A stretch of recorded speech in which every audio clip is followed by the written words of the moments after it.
Hello friends, मेरा नाम है जयश्री देवांगन और आज के इस वीडियो में हम लोग देखने वाले हैं प्लांट हार्मोन्स के बारे में। जैसे कि हम जानते हैं जो एनिमल है या प्लांट है, ठीक है, तो उनमें जो हार्मोन्स प्रेजेंट होता है वो बहुत सूक्ष्म मात्रा पे प्रेजेंट होता है। तो हम लोग स्टडी करेंगे इसमें प्लांट हार्मोन्स के बारे में। तो सबसे पहले है पॉलीएमाइन, ठीक है, इसका हम लोग इंट्रोडक्शन देखेंगे, उसके बाद इसका बायोसिंथेसिस देखेंगे, उसके बाद इसका कैटाबॉलिज्म देखेंगे, फिर इसका फिजियोलॉजिकल इफेक्ट देखेंगे कि इसके प्रेजेंट होने से प्लांट में किस किस प्रकार का इफेक्ट देखने को मिलता है। ठीक है, तो सबसे पहले इंट्रोडक्शन देखते हैं। ये एक स्मॉल ऑर्गेनिक मॉलिक्यूल होता है, ठीक है, तो ये ऑर्गेनिक मॉलिक्यूल होता है और ये इसका जो मॉलिक्यूलर वेट होता है बहुत ही लो होता है, जो कि 80 kg होता है। इसमें दो या फिर दो से ज्यादा एमिनो ग्रुप प्रेजेंट होता है। एमिनो ग्रुप होता है NH2, ये दो प्रेजेंट रहेगा या फिर उससे ज्यादा मात्रा पे प्रेजेंट होता है। ठीक है, इसका डिस्ट्रीब्यूशन देखते हैं कि ये कौन से ऑर्गेनिज्म है उनमें प्रेजेंट होता है। ये एनिमल्स में प्रेजेंट होते हैं, प्लांट में प्रेजेंट होते हैं और जो माइक्रोब्स होते हैं ना उनमें भी ये पाया जाता है। और देखिए तो यूकैरियोटिक्स, प्रोकैरियोटिक्स और आरएनए वायरस पे भी ये प्रेजेंट होता है। इसका जो ट्रांसपोर्ट होता है इमोबाइल होता है। और जो कॉमन पॉलीएमाइन्स है उसका एग्जांपल देखते हैं। तो सबसे पहला है पुट्रेसिन। ये पुट्रेसिन का स्ट्रक्चर है जिसमें 2 एमिनो ग्रुप प्रेजेंट है। और ये स्पर्मिडीन है, इसमें 3 एमिनो ग्रुप प्रेजेंट होते हैं। स्पर्माइन है, इस पे 4 एमिनो ग्रुप प्रेजेंट है। ठीक है, ये कार्बन चैन है, हाइड्रोकार्बन चैन है ये। अब देखते हैं इसका पॉलीएमाइन्स का बायोसिंथेसिस, किस प्रकार से इसका बायोसिंथेसिस होता है।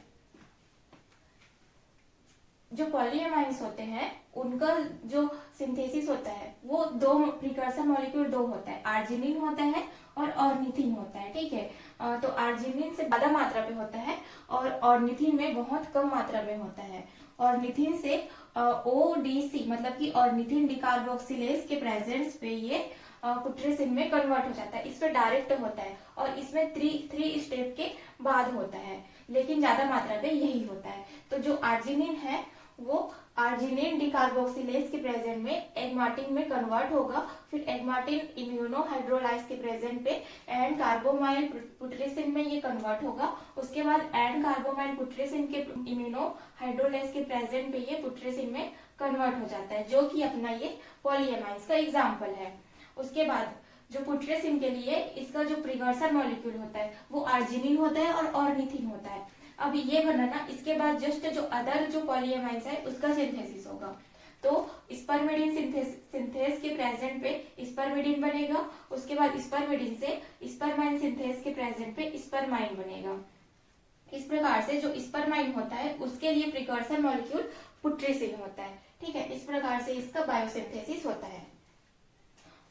चलिए अब देखते हैं पॉलीएमाइन्स का कैटाबॉलिज्म के बारे में।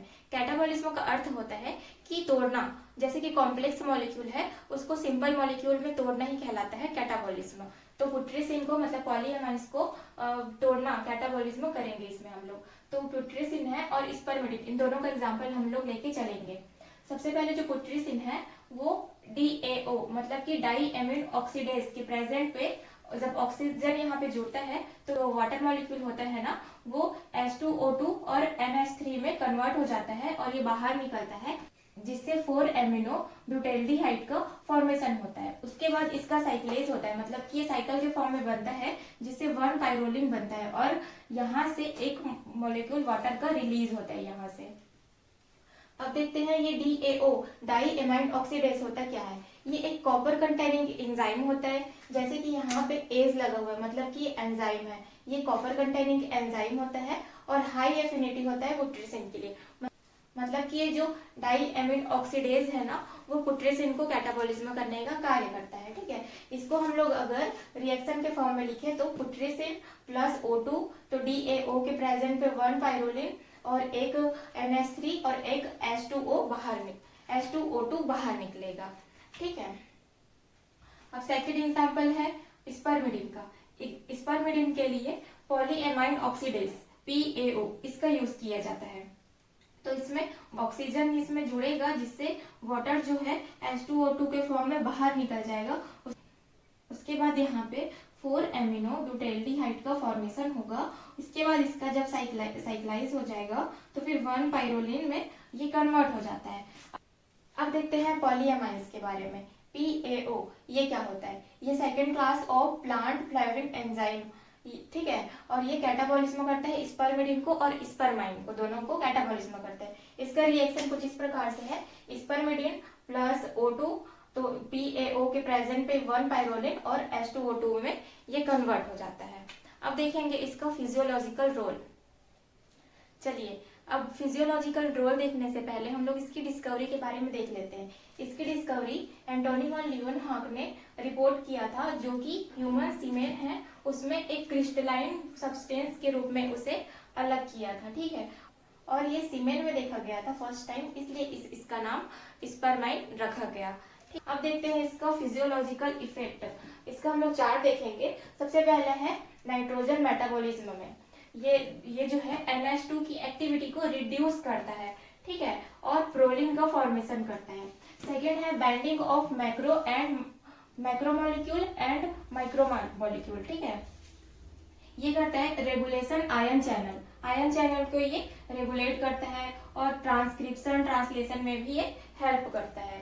थर्ड है फाइटो हार्मोन्स को, मतलब कि अदर जो फाइटो हार्मोन्स होते हैं ना उसको भी ये इफेक्ट पहुंचाता है, ठीक है। ये एंटीऑक्सीडेंट, मेटाबॉलिज्म में एंटीऑक्सीडेंट मतलब कि जो ऑक्सीडेशन होते रहता है ना उसको जो रोकने का कार्य करता है वो एंटीऑक्सीडेंट कहलाता है। और सेकंड है कंट्रोल एंजाइम एक्टिविटी को कंट्रोल करता है एंजाइम की, ठीक है, और ग्रोथ एंड डेवलपमेंट को भी ये कंट्रोल करता है। फोर्थ है सिग्नल मेटाबॉलिज्म में रेगुलेशन ऑफ स्टोमेटा ओपनिंग, मतलब कि जो स्टोमेटा होता है वो ओपन क्लोज होते रहता है ना, तो उसको भी ये रेगुलेट करता है। सेकेंड है सेल वॉल डेवलपमेंट में भी हेल्प करता है। स्ट्रेस रिस्पॉन्स सिग्नलिंग, स्ट्रेस का कंडीशन होता है बायोटिक या फिर एबायोटिक, तो उस कंडीशन में सिग्नलिंग में ये हेल्प करता है, ठीक है। तो इस प्रकार से हम लोगों ने इसमें इंट्रोडक्शन, बायोसिंथेसिस, कैटाबॉलिज्म, डिस्कवरी और फिजियोलॉजिकल रोल को कवर किया है।